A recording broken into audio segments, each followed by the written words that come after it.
Assalamualaikum warahmatullahi wabarakatuh. Hai, apa kabar anak-anak? Semoga selalu sehat ya. Minggu lalu kita sudah membahas tentang tes ITP. Dan minggu ini kita akan membahas hasil tes ITP. Untuk merecall ulang atau mengingat kembali apa sih tes ITP itu, Ibu akan membahas sedikit. Jadi, ITP atau inventory tugas perkembangan merupakan instrumen yang digunakan untuk memahami tingkat perkembangan individu pada jenjang SD, SMP, SMA maupun perguruan tinggi. Selanjutnya ada aspek perkembangan yang diukur. Jadi ada 11 aspek perkembangan nih yang diukur. Yang pertama ada landasan hidup religius, yang kedua ada landasan perilaku etis, yang ketiga ada kematangan emosional, yang keempat ada kematangan intelektual, yang kelima ada kesadaran tanggung jawab, yang keenam ada peran sosial sebagai pria atau wanita, yang ketujuh ada penerimaan diri dan pengembangannya. Yang kedelapan ada kemandirian perilaku ekonomis. Yang kesembilan ada wawasan dan persiapan karir. Yang kesepuluh ada kematangan hubungan dengan teman sebaya. Yang kesebelas ada persiapan diri untuk pernikahan dan hidup berkeluarga. Selanjutnya kita akan membahas hasil tes ITP per kelompok di kelas 10 BDP 2. Selanjutnya, anak-anak bisa melihat grafik profil kelompok. Garis yang berwarna kuning merupakan rata-rata tingkat perkembangan aspek. Lalu yang berwarna hijau merupakan rata-rata tingkat perkembangan per aspeknya. Di sini ada keterangannya. Rata-rata konsistensinya 8,08 dari 11, yang dimana angka ini sudah cukup baik karena tidak terlalu jauh dari angka maksimumnya. Lalu ada rata-rata tingkat perkembangannya 6,09, simpangan bakunya 0,22, koefisien variasinya 5,38%. Lalu di sini ada detail skor di setiap aspek perkembangannya. Yang pertama ada landasan hidup religiusnya, skornya 6,40 yang berada di atas rata-rata. Yang kedua ada landasan perilaku etis 5,75 yang berada di bawah rata-rata. Yang ketiga ada kematangan emosional, skornya 5,90 yang berada di bawah rata-rata. Yang keempat ada kematangan intelektual dengan skor 6,04 yang berada di bawah rata-rata. Yang kelima ada kesadaran tanggung jawab, skornya 6,12 yang berada di atas rata-rata. Yang keenam ada peran sosial sebagai pria atau wanita, skornya 6,40 berada di atas rata-rata. Yang ketujuh ada penerimaan diri dan pengembangannya, skornya 6,00 yang berada di bawah rata-rata. Yang kedelapan ada kemandirian perilaku ekonomis, skornya 6,17 yang berada di atas rata-rata. Yang ke-9 ada wawasan dan persiapan karir, skornya 6,12 yang berada di atas rata-rata. Yang ke-10 ada kematangan hubungan dengan teman sebaya, skornya 6,31 yang berada di atas rata-rata. Yang terakhir, yang ke-11 ada persiapan diri untuk pernikahan dan hidup berkeluarga, skornya 5,83 yang berada di bawah rata-rata. Selanjutnya yaitu berdasarkan skor dari 11 aspek yang sudah dihitung, ada 3 aspek terendah di kelas 11 BDP 2, yaitu yang pertama ada landasan perilaku etis dengan skor 5,75, yang kedua ada persiapan diri untuk pernikahan dan hidup berkeluarga, skornya 5,83, dan yang terakhir ada kematangan emosional dengan skor 5,90. Yang selanjutnya yaitu 3 aspek terendah. Yang pertama adalah landasan perilaku etis yang masuk di dalam saksama. Di dalam landasan perilaku etis ini masih kurang dalam hal perilaku yang sesuai dengan etika, misalnya masih kurang dalam bersikap dan sopan santun terhadap orang lain, masih kurang akan kesadaran untuk tertib dan patuh dalam peraturan, dan belum bisa memiliki sikap jujur. Yang kedua ada persiapan diri untuk pernikahan dan hidup berkeluarga. Ini masuk di dalam saksama dengan skor 5,83. Di dalam persiapan diri untuk pernikahan dan hidup berkeluarga ini masih kurang akan persiapan dirinya untuk pernikahan dan hidup berkeluarga. Kurang akan kesiapan untuk menikah, membangun keluarga, dan masih kurang tepat dalam pemilihan pasangan hidupnya. Yang ketiga ada kematangan emosional yang masuk di dalam saksama dengan skor 5,90. Di dalam kematangan emosional ini masih kurang akan kematangan emosionalnya, kurang dalam menjaga kestabilan emosinya, masih mudah cemas dan sulit untuk mengemukakan pendapat. Selanjutnya ada 5 aspek tertinggi. Yang pertama ada landasan hidup religius, masuk di dalam individualitas dengan skor 6,40. Di landasan hidup religius ini kita dapat belajar agama dengan baik, beriman dan mengikuti aktivitas beragama, serta sudah baik dalam sholat dan berdoa kepada Tuhan Yang Maha Esa. Yang kedua ada kesadaran tanggung jawab yang masuk di dalam individualitas dengan skor 6,12. Di kesadaran tanggung jawab ini kita dapat menjalankan tugas dan tanggung jawabnya baik secara individu atau kelompok, secara sadar dan mawas diri. Yang ketiga ada peran sosial sebagai pria atau wanita yang masuk di dalam individualitas dengan skor 6,40. Di peran sosial sebagai pria atau wanita juga dapat membedakan peran sosial antara pria atau wanita, menyesuaikan tingkah laku dan kegiatan sesuai dengan jenis kelaminnya. Selanjutnya yaitu ada kemandirian perilaku ekonomis yang masuk di dalam individualitas dengan skor 6,17. Di kemandirian perilaku ekonomis ini dapat berperilaku ekonomis dalam kehidupan sehari-hari seperti berhemat, menabung, tidak berharap dapat pemberian dari orang lain.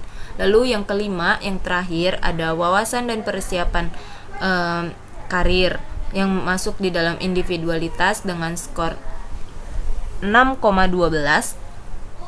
Di sini wawasan dan persiapan karir dapat memahami jenis pekerjaannya, kesungguhan dalam belajar, memiliki perencanaan karir, serta memiliki upaya dalam memahami keahlian. Selanjutnya kita akan membahas contoh hasil tes ITP per individu ya. Selanjutnya ada contoh hasil ITP per individu di kelas 11 BDP 2 dengan inisial siswa C. Sebelumnya anak-anak bisa melihat grafik di sebelahnya ya. Garis yang berwarna biru merupakan rata-rata individu, garis yang berwarna kuning merupakan rata-rata kelompok, dan garis yang berwarna merah merupakan individunya. Di sini ada keterangannya ya. Konsistensinya 8 dari 11, yang dimana angka 8 ini sudah cukup baik dan tidak terlalu jauh dari angka maksimumnya yaitu 11. Rata-rata tingkat perkembangan individunya 4,79, rata-rata tingkat perkembangan kelompoknya 6,09. Lalu selanjutnya ada skor di setiap aspek perkembangannya dari si C ini ya. Yang pertama yaitu ada landasan religiusnya dengan skor 7,00 yang berada di atas rata-rata individu. Yang kedua ada landasan perilaku etis dengan skor 5,00 yang berada di bawah rata-rata tingkat perkembangan individu. Yang ketiga ada kematangan emosional dengan skor 5,50 yang berada di bawah rata-rata tingkat individu. Yang keempat ada kematangan intelektual dengan skor 6,25 yang berada di atas rata-rata individu. Yang kelima ada kesadaran tanggung jawab dengan skor 7,25 yang berada di atas rata-rata tingkat perkembangan individu. Yang keenam ada peran sosial sebagai pria atau wanita dengan skor 6,50 yang berada di atas rata-rata tingkat perkembangan individu. Yang ketujuh ada penerimaan diri dan pengembangannya dengan skor 5,50 yang berada di bawah rata-rata tingkat perkembangan individu. Yang kedelapan ada kemandirian perilaku ekonomis dengan skor 6,75 yang berada di atas rata-rata tingkat perkembangan individu. Yang kesembilan ada wawasan dan persiapan karir dengan skor 5,75 yang berada di bawah rata-rata tingkat perkembangan individu. Lalu yang ke-10 ada kematangan hubungan dengan teman sebaya dengan skor 7,00 yang berada di atas rata-rata tingkat perkembangan individu. Yang terakhir, yang ke-11 ada persiapan diri untuk pernikahan dan hidup berkeluarga dengan skor 5,50 yang berada di bawah rata-rata tingkat perkembangan individu. Selanjutnya ada 4 aspek perkembangan terendah. Yang pertama ada landasan perilaku etis yang masuk di dalam saksama dengan skor 5,00. Di landasan perilaku etis ini masih kurang dalam hal perilaku yang sesuai dengan etika, seperti masih kurangnya bersikap dan sopan santun terhadap orang lain, masih kurang kesadaran untuk tertib dan patuh kepada peraturan, lalu belum dapat memiliki sikap yang jujur. Dan yang kedua di sini kematangan emosional dengan masuk di dalam saksama dengan skor 5,50. Di kematangan emosional ini masih kurang akan kematangan emosionalnya, kurang dalam menjaga kestabilan emosinya, masih mudah cemas dan sulit untuk mengemukakan pendapatnya. Selanjutnya yang ketiga itu ada penerimaan diri dan pengembangannya masuk di dalam saksama dengan skor 5,50. Di penerimaan diri dan pengembangannya ini masih kurang akan kondisi fisik, kondisi mental, pengembangan akan cita-cita, dan pengembangan diri pribadi. Yang keempat ada persiapan diri untuk pernikahan dan hidup berkeluarga masuk di dalam saksama dengan skor 5,50.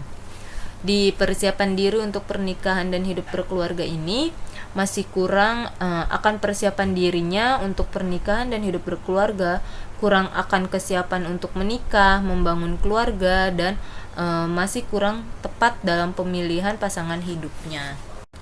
Selanjutnya ada 3 aspek tertinggi di kelas 11 BDP 2. Yang pertama ada kemandirian perilaku ekonomis yang masuk di dalam individualitas dengan skor 6,75, di mana kemandirian perilaku ekonomis ini dapat berperilaku ekonomis dalam kehidupan sehari-hari seperti berhemat, menabung, tidak berharap dapat pemberian dari orang lain. Yang kedua ada kematangan hubungan dengan teman sebaya yang masuk di dalam individualitas dengan skor 7,00.